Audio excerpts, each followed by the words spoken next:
All right. Well, we're in the philokalia tonight, and probably one more week after tonight. Who knows?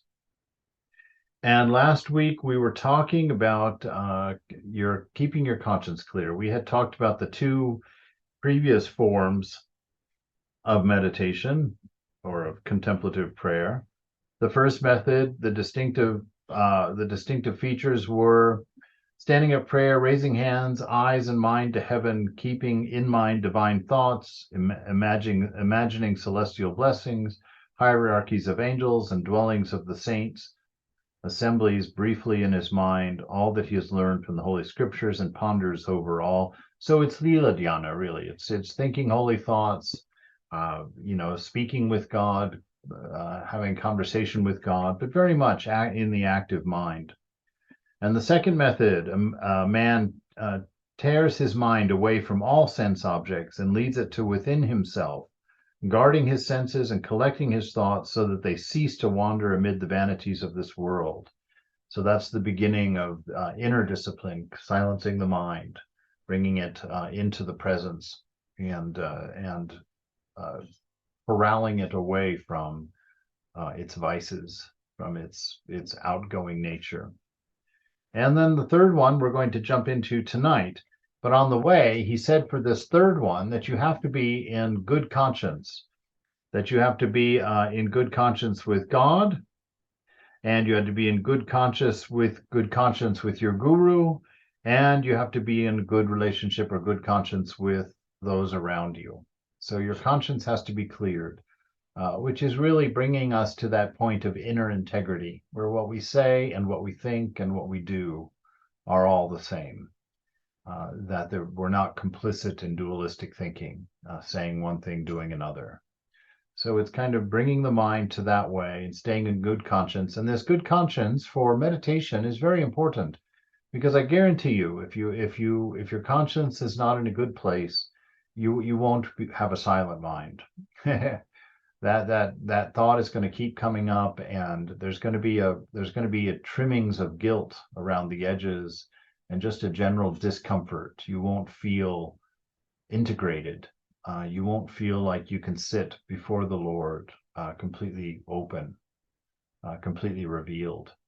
And that it's like that whenever we're not doing our best in spiritual life, when we aren't rising to the challenge, that it becomes rather different.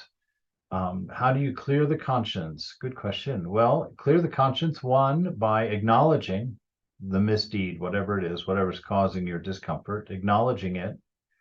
And then within yourself, in the presence of your divine, set your mind to not repeat it and accept grace from Mother or from the divine, from your highest ideal. Accept the grace. And then the discipline becomes don't give it a second thought.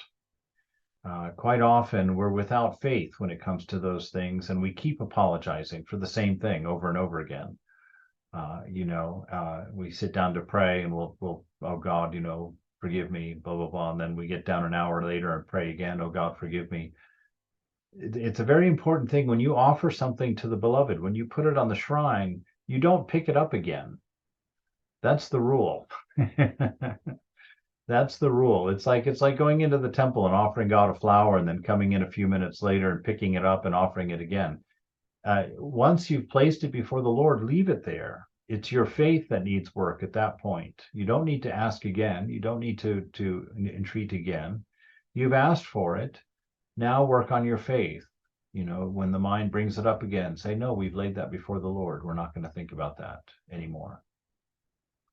And it's like that with anything. If you pray for someone, pray for them earnestly and sincerely a single time. Take it to the Lord, and you can remind them, give them a sideways glance every now and then.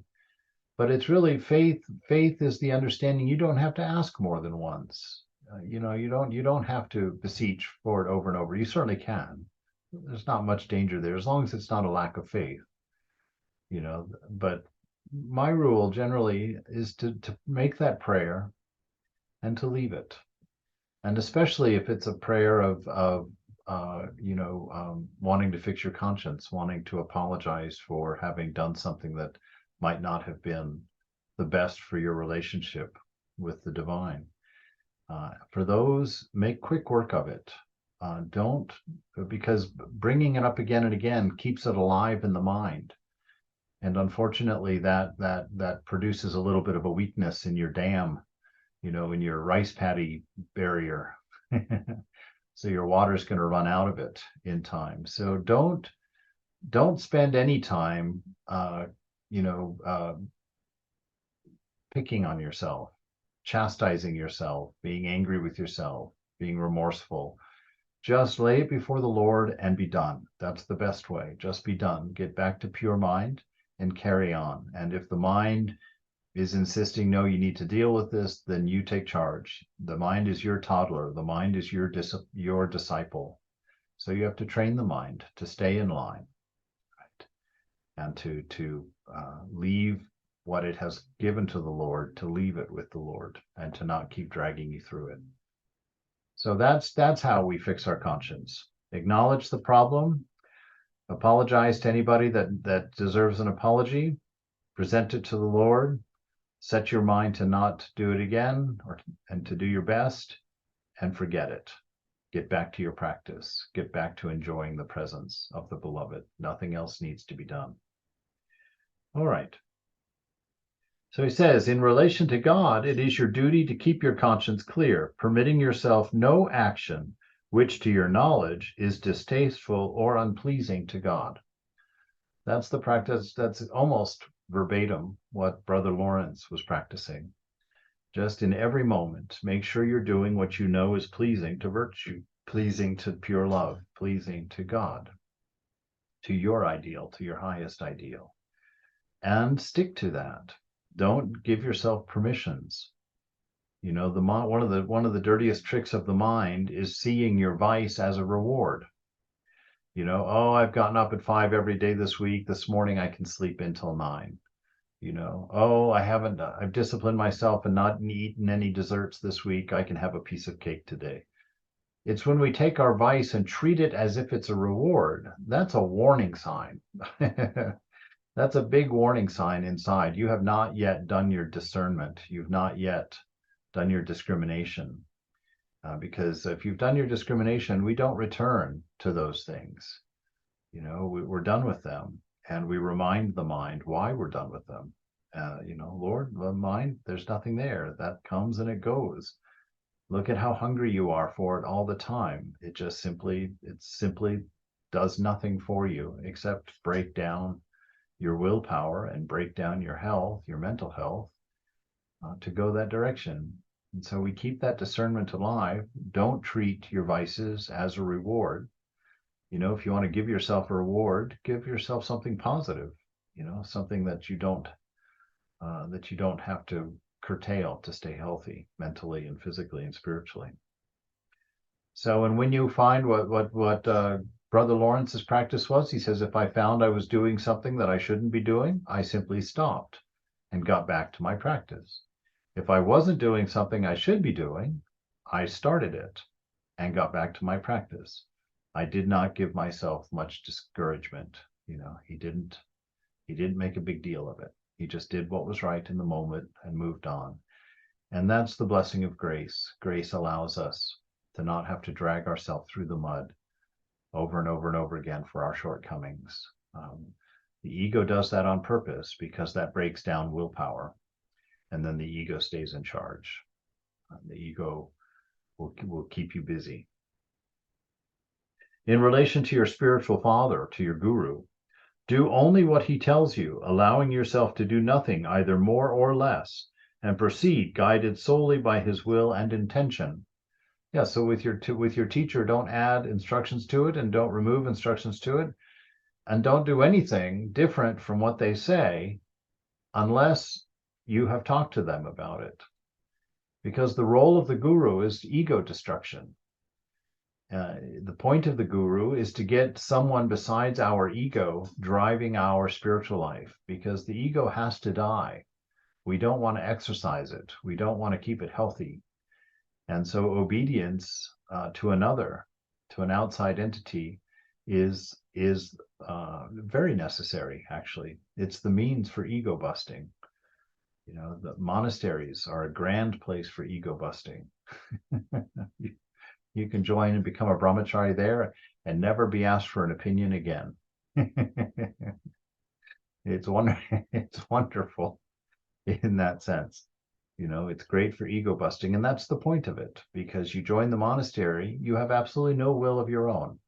You obey all the rules. You go out when you're allowed to go out. You eat when it's time to eat. You do your chores when it's time to do your chores. You do your studies when you're told to. You go to the classes. You go and do your practice. There's no talk of developing your own thing. It's a matter of discipline, and it's grinding because every day is the same day in the monastery.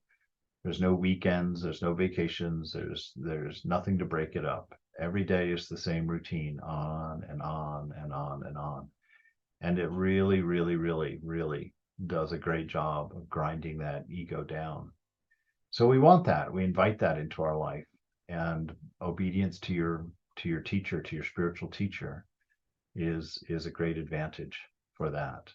Not to let yourself make your own decisions for your spiritual life. If you want something different, then sit and have that conversation with your guru. But don't trust your own mind. It's not trustworthy for a while until it begins to silence.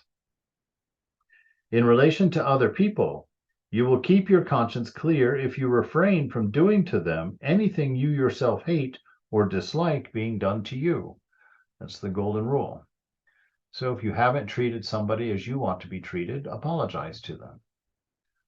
Apologize to them. And it's always better to err on the side of liberality. If you're not sure if you should apologize to them, go ahead and apologize to them and let them tell you you didn't need to apologize. But do it sincerely.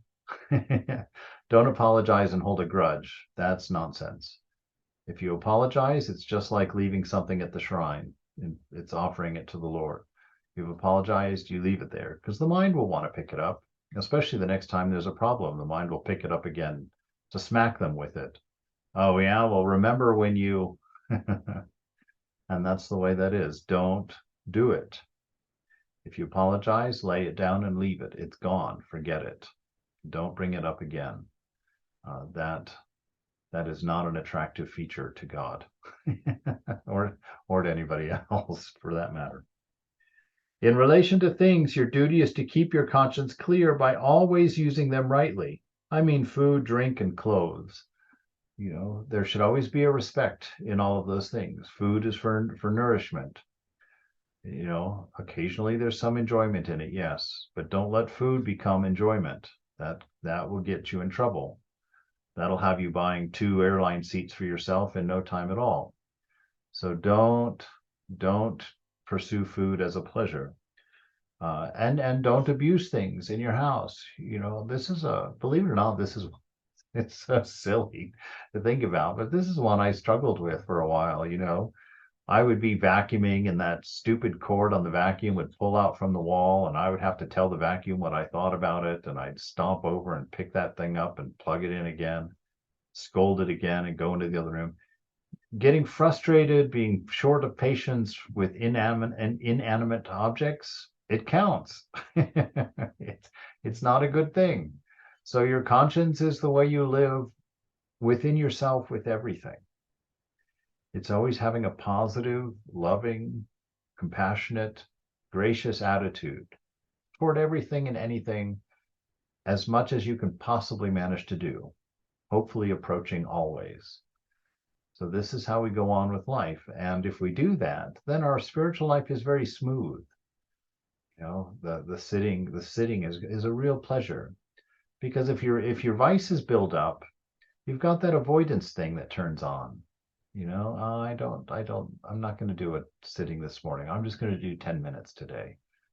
It's like that sort of thing starts happening. And if you find yourself doing that, run down your checklist. Think, is my conscience clear? What else would cause me to want to miss that? Or what else would cause that kind of feeling? So it's a good time to go in and do some discernment in yourself. Figure out, why exactly am I avoiding this? And then do what's right, move on. In brief, Do everything as though the presence of God. Do everything as though in the presence of God, and so, in whatever you do, you need never allow your conscience to wound and denounce you for not having done your work well. That's what we're talking about. That's what we don't want to happen while you're sitting there enjoying the bliss of the divine. To have this gnat of a conscience come up and start bludgeoning you with undealt with problems that you haven't risen up and taken responsibility for, and haven't done your discernment for, and so are still not clear. So do that, because spiritual life only gets better if you do that. You will begin to enjoy your practice. You begin to enjoy that prayer time. Ultimately, you begin to enjoy that even if there are problems in conscience, because of your taste of grace. But you move steadily past those things. You know that you're trying, you know that you're doing your best, and so you just keep moving, keep going forward. Proceeding in this way, you will smooth for yourself a true and straight path to the third method of attention and prayer, which is the following. The mind should be in the heart. Right now we're talking about the inner shrine, right? You bring your attention not from here, but you bring your attention to here. And in the shrine there sits your beloved, your chosen ideal. And you sit in the presence of your chosen ideal. And just imbibe that presence. The mind should be in the heart, a distinctive feature of the third method of prayer.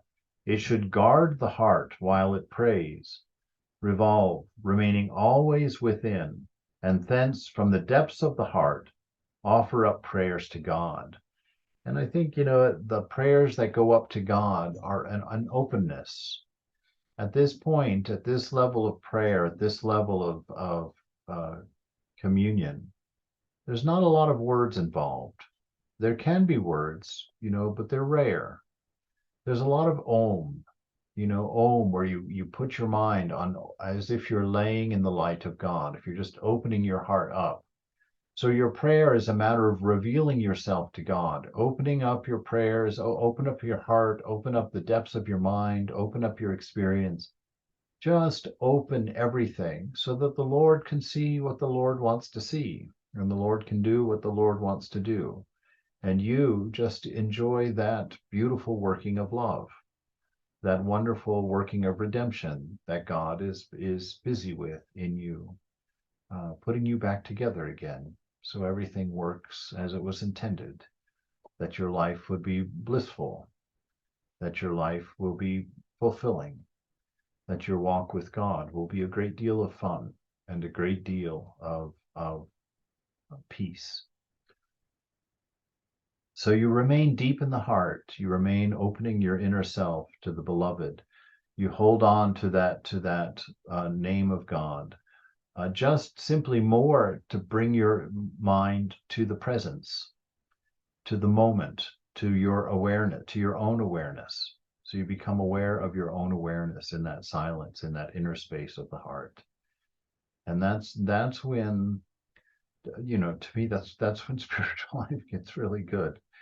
That's when you start really believing things, like you really, wow, this is true. And I probably revealed too much to say that was a surprise to me. It's like, oh wow, this actually is going on. This is pretty great, right? And we then we're ready to go. We're ready to move. Then the winds of grace are catching your sail, and it's starting to get adventurous at that point. Very, very beautiful time. So remain always within, and thence from the depths of the heart offer up your prayers to God. Everything is in this. Work in this way until you are given a taste of the Lord. Until you're just sit there in that repose, in the presence of God, holding Om or the name, and revealing yourself to the beloved, constantly thinking of the presence. And you just keep doing that practice until you get a taste. Until something, Thakur says, something will happen to you and you'll be like, oh, whoa, what was that? That's how Thakur describes it.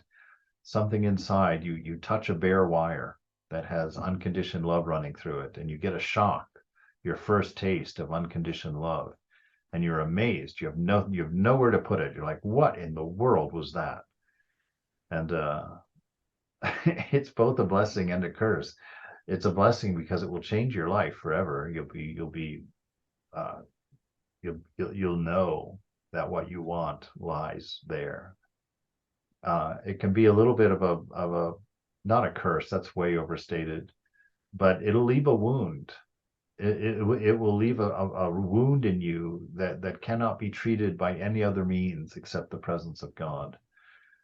It will put that longing in you, and the world will seem tasteless and lonely and far away, and you may be entering into what Brother John, or Brother St. John of the Cross called the dark night of the soul. The dark night of the soul is that wound. The beloved leaves a mark. He touches you with divine love, and suddenly nothing is good enough in the world. Nothing is fulfilling in the world. And yet you haven't quite yet established yourself in this bliss, in this presence of God.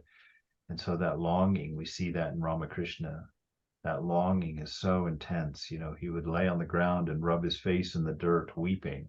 Mother, another day has gone by, and I have not yet realized you.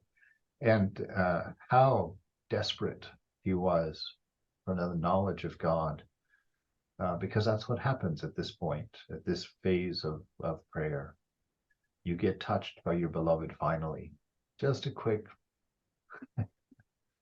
brushing, and you're ruined. The rest of your days, you're running around carrying flowers, looking for the Lord to give it to.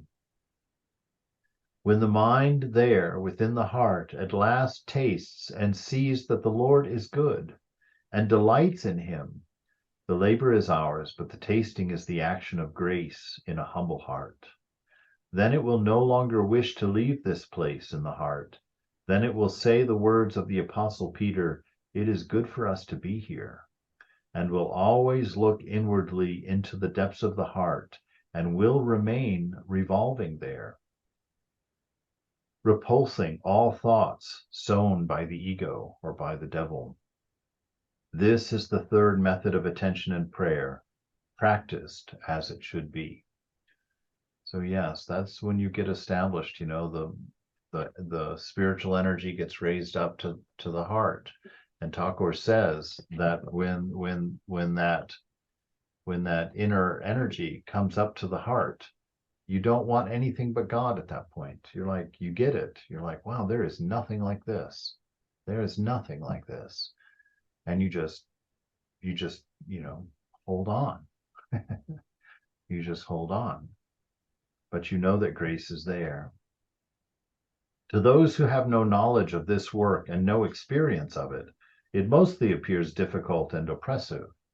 Yeah, that idea of no thinking, the idea of discipline, the idea of instant repentance or turning around anytime you find yourself erring, trying to keep everything in control.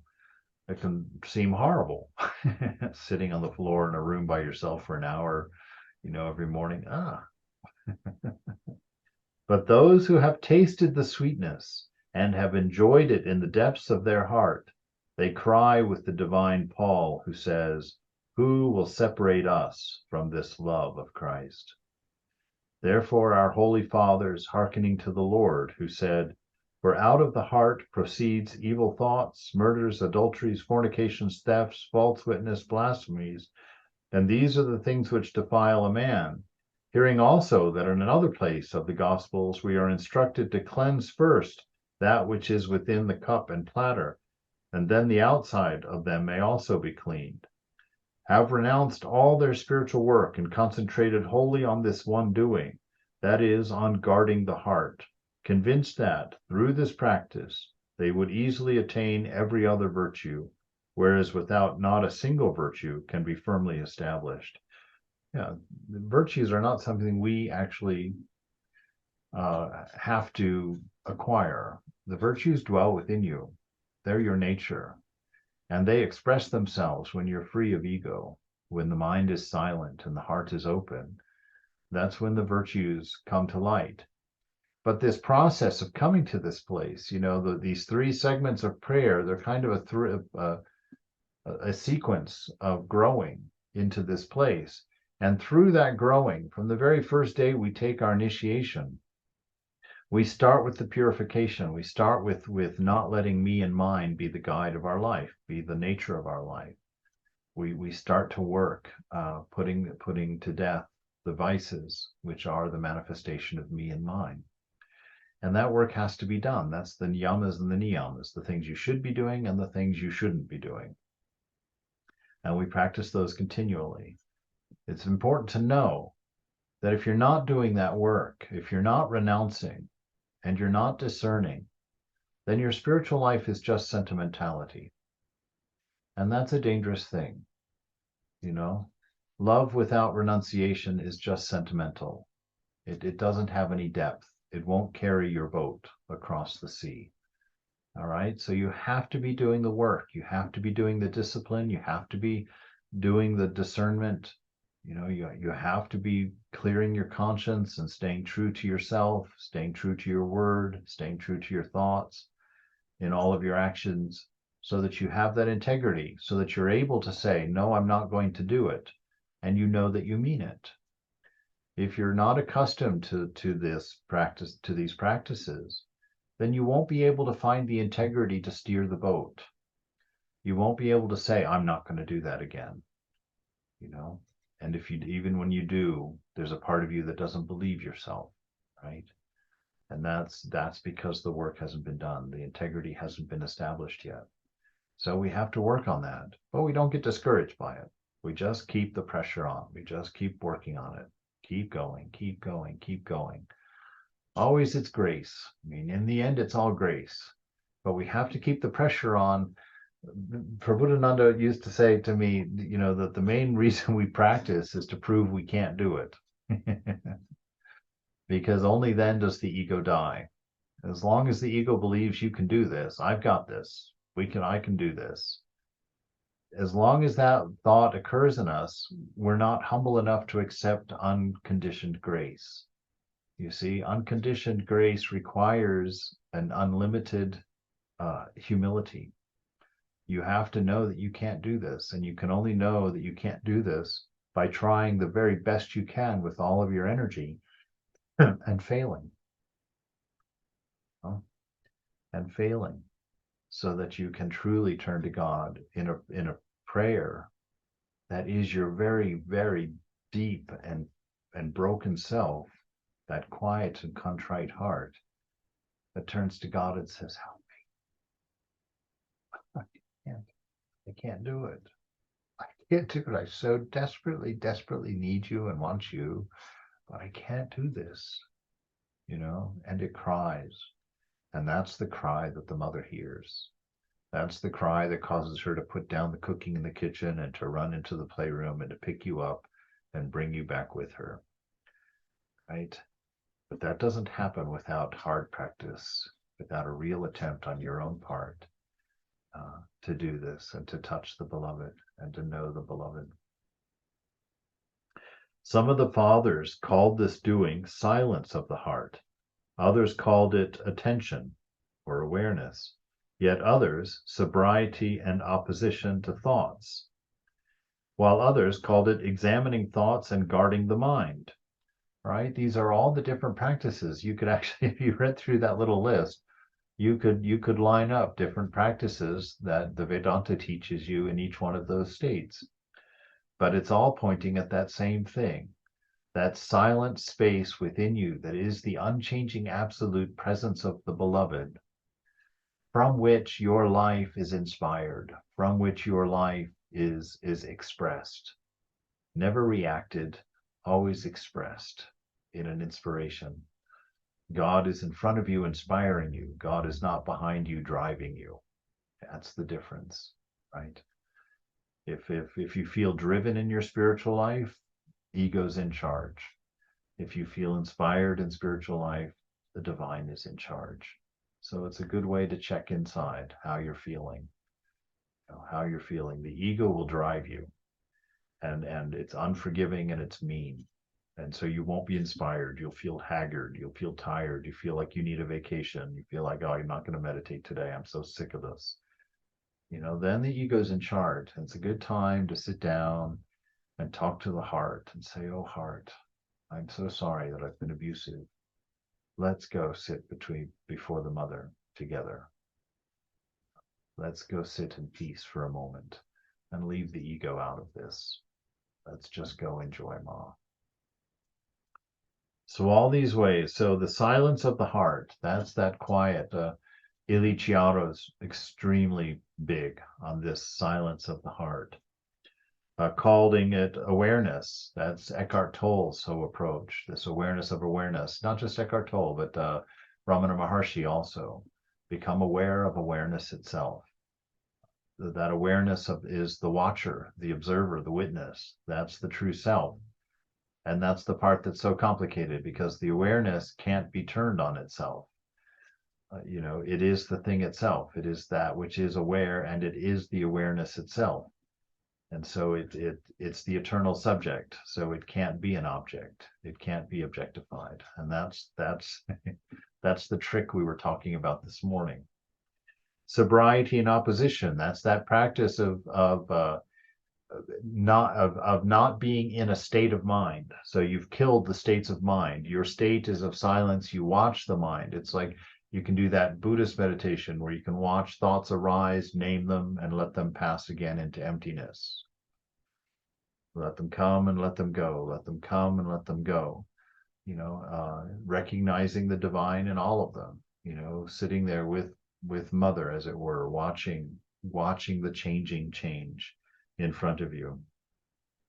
And then the opposition is that careful discernment, not to attach, especially when those interesting thoughts come up, the ones that you normally are interested in, to not be interested. That interest is me and mine. You don't want to attach to any of these thoughts. If you attach to them, they get perverted, meaning that they don't pass like they normally would. If a thought comes up that you like, you grab that thought, and then that thought will invite all the thoughts related to it. And all those thoughts will come together, and you'll be in a bowl of thought, which means that thought, that state of mind is now interpreting the moment for you. The moment is no longer being directly experienced. You're no longer in pure mind. You're in a state of mind. And it's leading you in a direction. You don't want to be there. You want to sit in the silence and watch the thought go without any attachment, so that you don't get one of these bowls or one of these states of mind established. It's very difficult when it gets there. While others call it examining thoughts and guarding the mind. That's exactly what we're talking about. Examining the thoughts, watching them come and go, making sure there's no connection in there, making sure you're not reaching out with those two wicked fingers of me and mine, my thought, my idea, oh, I like that. Oh, that's a good thought. The most dastardly thoughts, the most difficult thoughts to let pass are the ones that contain the word I. I remember I was doing this practice for a while in Maryland, actually, in the shrine there, trying to just watch things go by and have no attachment to them.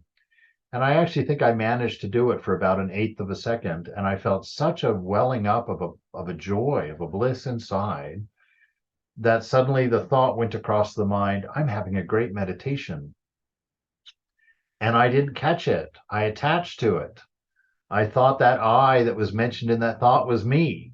I was like, I am having a great meditation. And then I can tell you, as quick as I owned that thought, boom, that bliss was gone, because my attention now was on the thinking, on the thought, on the identity of enjoying that.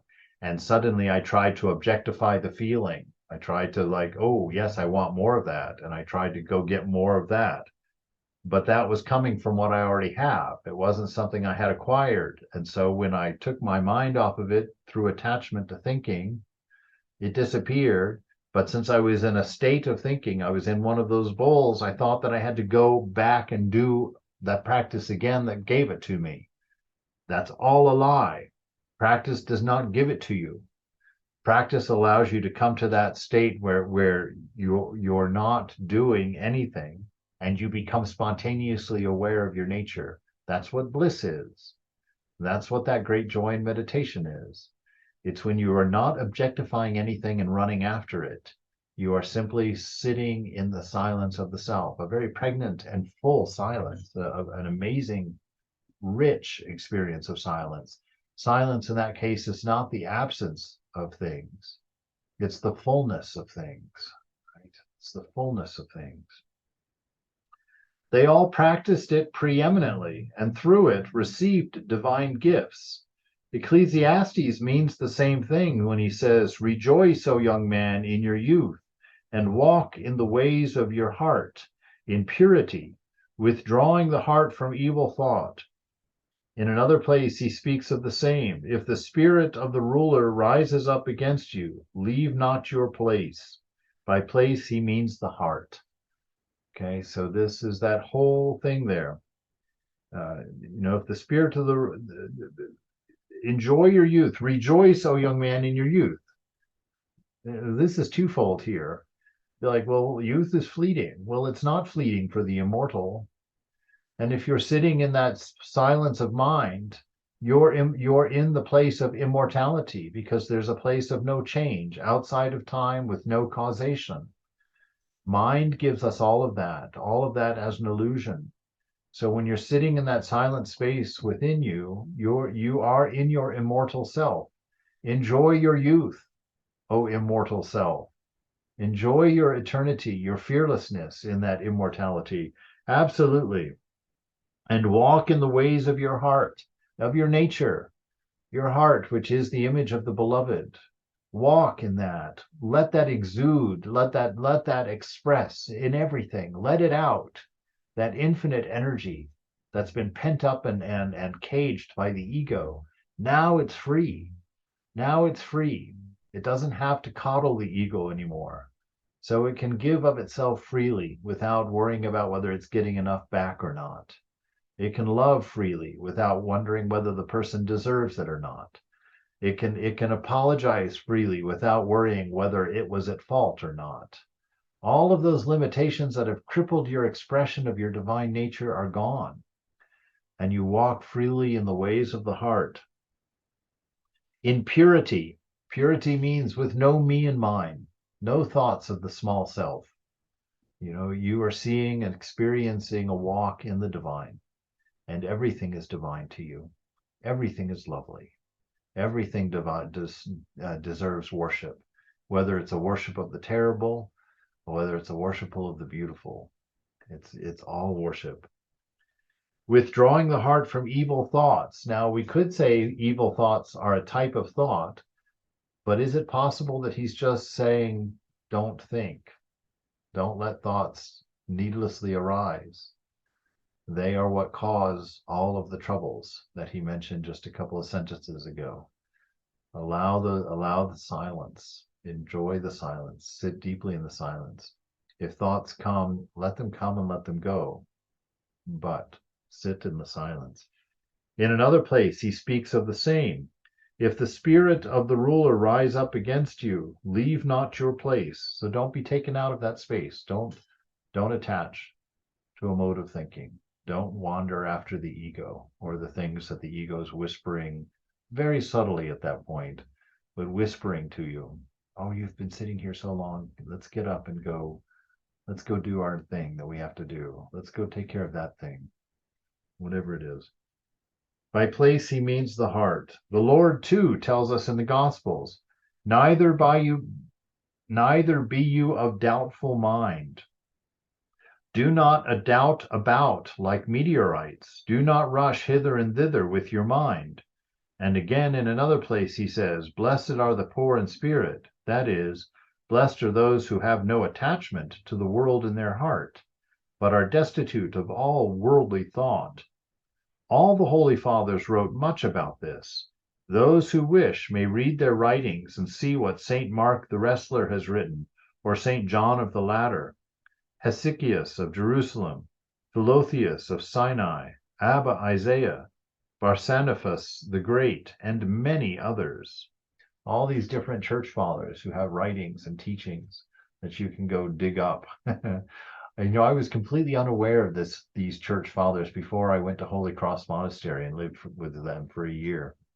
Because I grew up in an evangelical tradition, a fundamentalist tradition, and we had only the Bible. And I was raised to think that that was all you needed. That was the one most important book. But the church fathers are the ones that pulled the Bible together. They're the ones that wrote all the teachings that were compiled there and made those decisions. And so their wisdom is absolutely necessary if someone's going to follow the path of Christianity. The Bible has a lot of stuff that needs the explanation of the people who put it together. And all those were abandoned by the evangelicals. Those were left with the Catholics, and just the Bible was taken. But it was a great oversight because that all of the church fathers are the fodder and the fertilizer that informs the Bible and informs the practices. In a word, he who does not have attention in himself and does not guard his mind cannot become pure in heart, and so cannot see God. Right? That's that. If you cannot silence the mind, you cannot see God, because the active mind is ego-driven, and the ego is the veil of Maya. Ego and Maya could be equated. Neither of them truly exist. They're just an explanation of what our ignorance sees when in the state of ignorance. And so we want that silence within the heart. That's where we see God. The pure in heart, they shall see God. Right? The purity is the silence, the lack of me and mine, the lack of the noise of habitual thinking that Eckhart Tolle talks about. So you have to have this attention within yourself. You have to be aware. That's why all the sages say, and Vivekananda, arise, awake. If he's talking to you, you're already awake. But what's he talking about? No, arise and become aware of yourself. Become aware of your patterns and your habits that are keeping you blind, that are keeping you from knowing the wonder of being, that are preventing you from experiencing the bliss of your nature, of your isness, that have distracted you from the presence of God and all of its signs within you. Put your attention within and weed out these old habits, these old blinding assumptions, and find some purity, some lack of me and mine, a quiet space within the soul, within the self. Because he says this, he who does not have attention in himself cannot be poor in spirit, cannot weep and be contrite, nor be gentle and meek, nor hunger and thirst after righteousness, nor be merciful, nor be a peacemaker, nor suffer persecution for righteousness' sake. Speaking generally, it is impossible to acquire virtue in any other way except through this kind of awareness, this kind of attention. Right? Again, we're brought right back to that beautiful statement from Prabodhananda. The knots of Maya will untie themselves when placed in the light of awareness. You do not need to do or become anything. The light of this awareness within will manifest your virtue, which is natural to you, your kindness, which is natural to you, your compassion and love and service, which is natural to you, your graciousness, forgiveness. These are all of your nature, the image of the beloved stamped deep within your heart. Therefore, you should try to gain this more than anything else. Indeed, this is the very purpose of life. So all of our attention in a day should be toward maintaining this precious awareness of awareness within. Be constantly, constantly present. This is the most valuable treasure of them all. This is that contentment that Mother talks about, that's the greatest treasure of all, is contentment. Therefore, you should try to gain this more than anything else, so as to learn what I tell you in your own experience. If you wish also to learn how it should be done, I will tell you of this. You should observe 3 things before all else. Freedom from all cares. Right. Freedom. This is how do you do that? Yes, yes. Well, this will be revealed also in that space. Get to that space, get to that silence. Yeah, I And know, then, I know, I know. yeah. Yes. So This is wonderful. difficult. This is a very cool thing. He's getting very specific here. So you should observe 3 things before all else. First, freedom from cares. Freedom from all cares. That's the melting of desires. That's the seeing of God as perfect in the moment. The acceptance of God as perfect in the moment. Knowing yourself as a soul, because the moment can only be perfect for the soul. The moment is not perfect for the body. It is not perfect for the mind. It cannot be. The body and mind are always changing. So if it's perfect in one moment, it'll be imperfect in the next, because the modes and needs will change constantly. So this is a sign. This is switching your identity to the soul. I'm a spiritual being. I'm not a physical being. I'm not a mental being. I'm a spiritual being. And so gathering your sense of self to that place allows you to experience the perfection of the moment. Then you see that it's perfect. Then you see what is meant by God as everywhere present and always perfect. So you should practice these 3 things. Number 1, freedom from all cares. Not only cares about bad and vain, but even about good things. Or in other words, you should become dead to everything. You should be dead to everything. Dead while still living. Right? Which means you're not running around and running after the cravings of mind and body. You're finding freedom in that silence of the pure self, the bliss which is naturally yours, the immortality which is naturally yours, that peace with a beyond understanding. The second thing, your conscience should be clear in all things.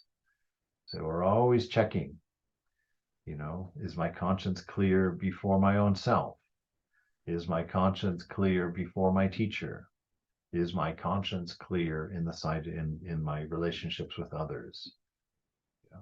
And that last one he mentioned but didn't enumerate, is my conscience clear toward all things, inanimate objects also? Am I respectful to all things? So your conscience should be clear in all things, so that it denounces you in nothing, and you should have a complete absence of passionate attachment. A complete absence of identifying with thought, any thought. You don't identify with it. So that your thought inclines toward nothing worldly. Keep your attention within yourself, not in your head, but in your heart. Keep your mind there, in the heart, trying by every possible means to find the place where the heart is, in order that, having found it, your mind should constantly abide there. Wrestling thus, the mind will find the place of the heart. This happens when grace produces sweetness and warmth in prayer. From that moment onwards, from whatever side a thought may appear, the mind immediately chases it away, before it has had time to enter and become a thought or an image, destroying it by Jesus' name, that is, Lord Jesus Christ, have mercy upon me, or your mantra, the name of God, is what provides us with that barrier between the active mind and inner peace. It's through your mantra that this is attained, that this is reached. Moreover, from that moment, a man conceives hatred of the demons and anger against them, constantly battles with them and vanquishes them. All right, this is going down that Christian tendency. Because really, if you're in the state he's talking about, there's no longer chasing after enemies and vanquishing them. that self-discipline, that self-control is already established. And just that presence itself prevents these things from rising up and taking charge of you. At this level of prayer that he's talking about, the demons are small fireflies of immature thought. They haven't even matured into a full thought yet. And so you can just you don't even have to wave at them, but you can just understand their nature. And if one has been a source of attachment, you'll know, but you'll know before it even expresses itself barely. It's just a spark, and you can let it go. At that point, you can let it go very easily. If you look at it and you think about it and you identify with it, it will grow and it will become a full thought, and then it will get its friends, and you'll be caught in an attachment. You'll be caught in an attachment, which then creates a desire. And what have you done? You now have an attachment, which means you're going to have to bring in the past. And what is that created for you? A desire. So you're going to have to bring in the idea of the future. And you're no longer present because you're bouncing between your desires, which are your future, and your attachments, which are your past, and trying to manipulate the present moment to satisfy that bouncing back and forth. So this is why it's so imperative for us to guard the heart, to find this silence within, to find this space in the heart, and to dwell there, to learn to be established in it. So this is where we're going, and this is what we're trying to accomplish. In our efforts, be full of patience for yourself. Be full of kindness for yourself. Give yourself the space you need. Keep going forward. Keep going forward. But know that grace has it all covered. You're not earning something. You're not building something. You're not achieving something. You're trying to unbury yourself. Unbury yourself from needless thoughts, piles of them that we start out this game not just in one state of mind, but a state of mind within a state of mind within another state of mind, enveloped in yet another state of mind.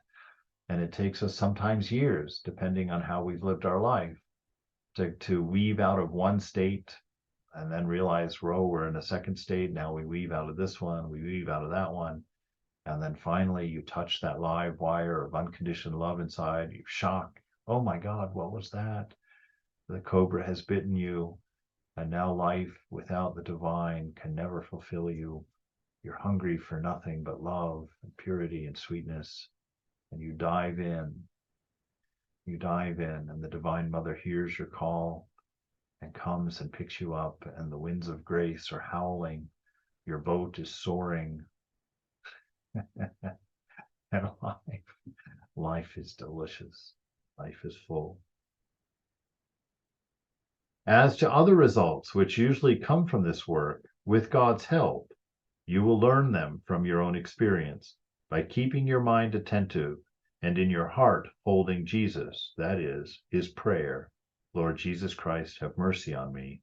One of the Holy Fathers says, sit in your cell and this prayer will teach you everything. That's right. At that state, when the mind has quieted and you're sitting there enjoying the bliss of the presence, you found the heart, and you know how to recognize yourself as being there. Then that mantra and that presence will take care of everything else. Everything else will be taken care of. All right. Any questions or concerns?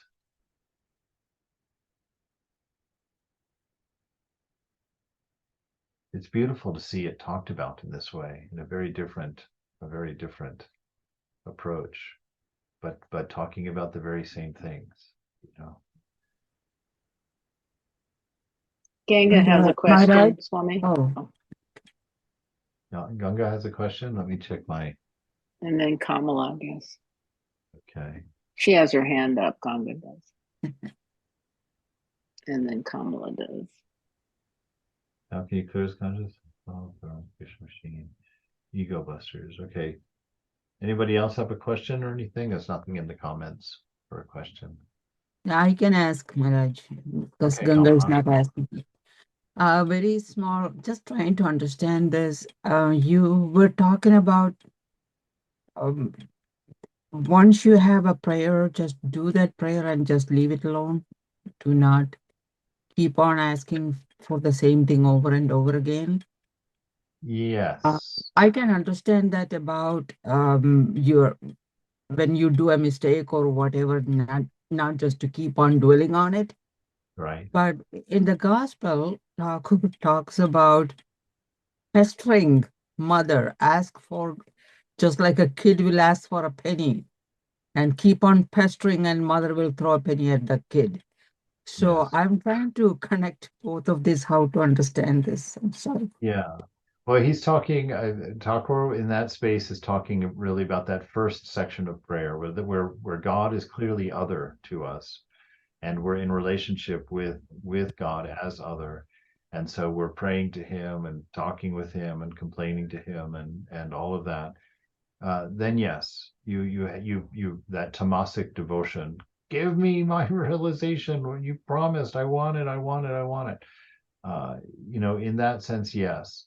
But later on, when that relationship has, you've been doing this for years, uh, then it's enough to just open the heart and let the prayers come out of their own accord. They're not consciously prayed through a particular voice, through ego anymore. They're revealed by your openness before the beloved.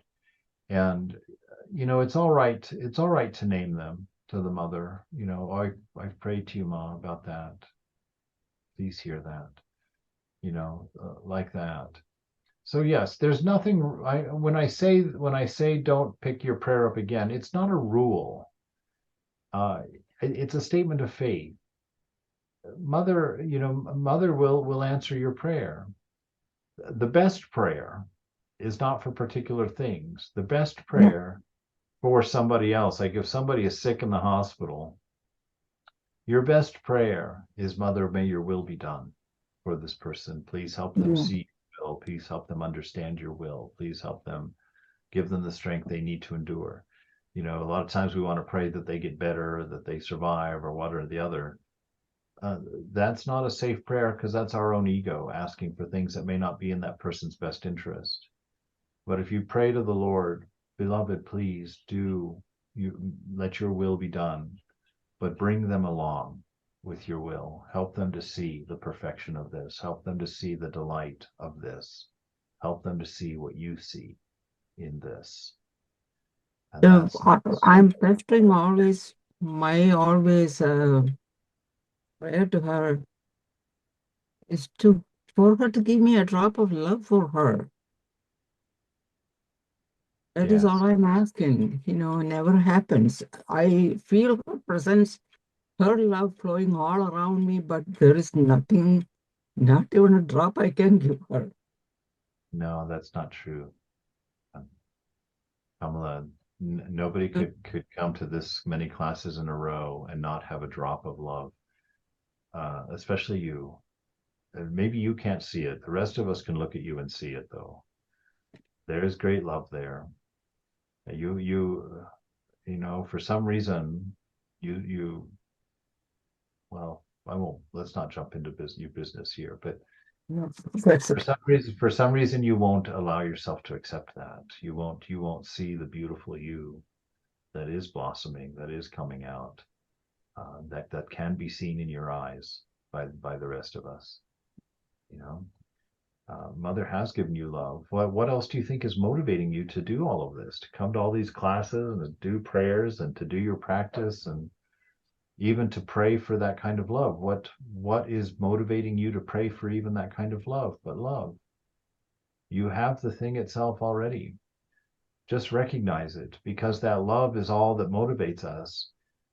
The things that you may have been running around for in life up until this moment, they were all an expression of that love that is yours. You were just running after things you thought were God, things that you thought would make you happy or make you fulfilled.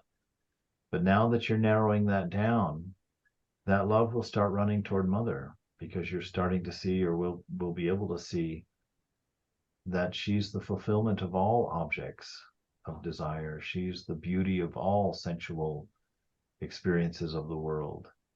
She is the sum of all that you've ever wanted. So recognize that. Don't, there's that thing that Ramana Maharshi says, do you not see that it is your quest for happiness that is itself the cause of your unhappiness? And so it might be that you've got a great deal of love in yourself that's being expressed, but your ego won't let you, won't let you see that, won't let you know that, because it wants to control you. And so the way it does that is by low self-esteem. Oddly enough, the ego thrives on that, because then the ego puts you in a needy state of needing to do, needing to fix, needing to change. Those are all things that blind us from this beautiful garden within. So yes, I know it looks like that. If you make it your story, that's how you're going to experience it. But no, you have a beautiful divine love in you, and it's coming out of you.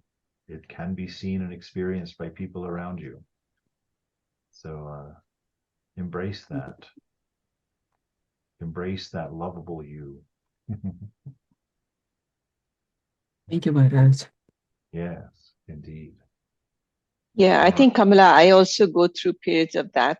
And I think for me, I have to just remind myself that whatever love I feel is mother's love. That kind of brings me back. If I feel love for a flower or for my daughter or for anything or compassion, that is all mother's. It's not mine. It's not my love. That's mother's love. It's just coming through me. Because just like you, I get up against the wall and I cry and I say, years and years and years and nothing. But and then that remembrance and then it kind of at least gives me for some time before the emotions rise again. Because everything I think we feel is mother, it's not us. So I don't know if that helps. Yeah. And you do give a drop of love to Ma. I can attest to that. I can testify to that, because the only thing in me that's alive and worth anything is the mother, and it is God itself. And you have given this body, this soul, just comes to life with nothing but love, and Mother rejoices inside. So it might not be, in the form of Mother like we would want to see her, but you fed her through me. You've given it directly to her through this body. So you're giving her everything she desires. I know. So saying, Yeah, nice to have. Yeah. Everybody, I mean, everyone here, I see God in just one big body, just broken into pieces. Just Mother, like, this is how I'm going to see her face in this body so far. It's a beautiful face, a beautiful body. Yes, this is Sangha. Feel this refuge. This is the refuge of the Sangha. So for you, Kamala, feel that love, because that love is yours. Yeah. And that's a great practice that you mentioned, Bindu, that look at something you love and then turn on your discernment and understand that love that's coming out of you toward that thing is actually calling to God. That's why Thakur says, worship through the image, worship through your relatives, worship through the things you enjoy. Feel that love, but remove it from the object by looking through the object at God behind it. And then you realize that you are nothing but love. And you begin to gather that love together. When Thakur says that you want to love God with all those kinds of loves, the love of the paramour for her sweetheart, the love of a husband for his chaste wife, the love of a rich man for his wealth, the love of a child for its mother, all those different forms of love. We don't have to generate a new love that's of the same strength as all those for mother. What we have to do is realize that in all of those things, we're really wanting the mother. And so that love gets gathered together toward its singular source and its singular goal, which is your unification with the beloved. So just realize all the love you express is for the mother. That's why Hafiz says in that poem, every desire of your body is beautiful. And he says it 3 times. And then he says, why do you wait until death before you realize this? You know? So it's not that your body wants only pure things. It's that the love that's motivating your body toward all the things it's chasing after is really a love for God that you're identifying in his reflection in objects, in people, relationships, in pleasures and experiences. But in fact, it is all the divine, and your love is for God alone. All you have to do is understand that. And be free from objects, be free from attachments, because that is what the silence within you is. All right? Swamiji, Yes. I just want to say one thing. I just want to say that you everything so beautiful and so perfect for the moment. You know, our questions, our concerns, and I don't know, you've explained love in so many different ways that the understanding just seeps in. I mean, for the first time, you know, I realized that love is everything, and that if you understand love and grace, that's, for me, that's the only time I understood that I'm not the doer. Because up till now, it's very hard to separate, I'm cooking or I'm doing this or doing that. Yeah. But I don't know. So you have this gift of reaching us with the right explanation of the same thing in a different way. So it kind of reaches us the way we would receive it. Mm. And thank you. Surely. If I And have thank you, accidentally Bindu, done for it, bringing me here. Mother's will. I know. indeed. Now everything is mother. That's right. Absolutely. Jai Ma. Jai. Ma, Jai Ma. Yeah. Thank you, Good Mother. evening. Thank You you. Bye bye, will. everybody. Good Hi. night. Love you. Bye. Good night, Onward and everybody. upward.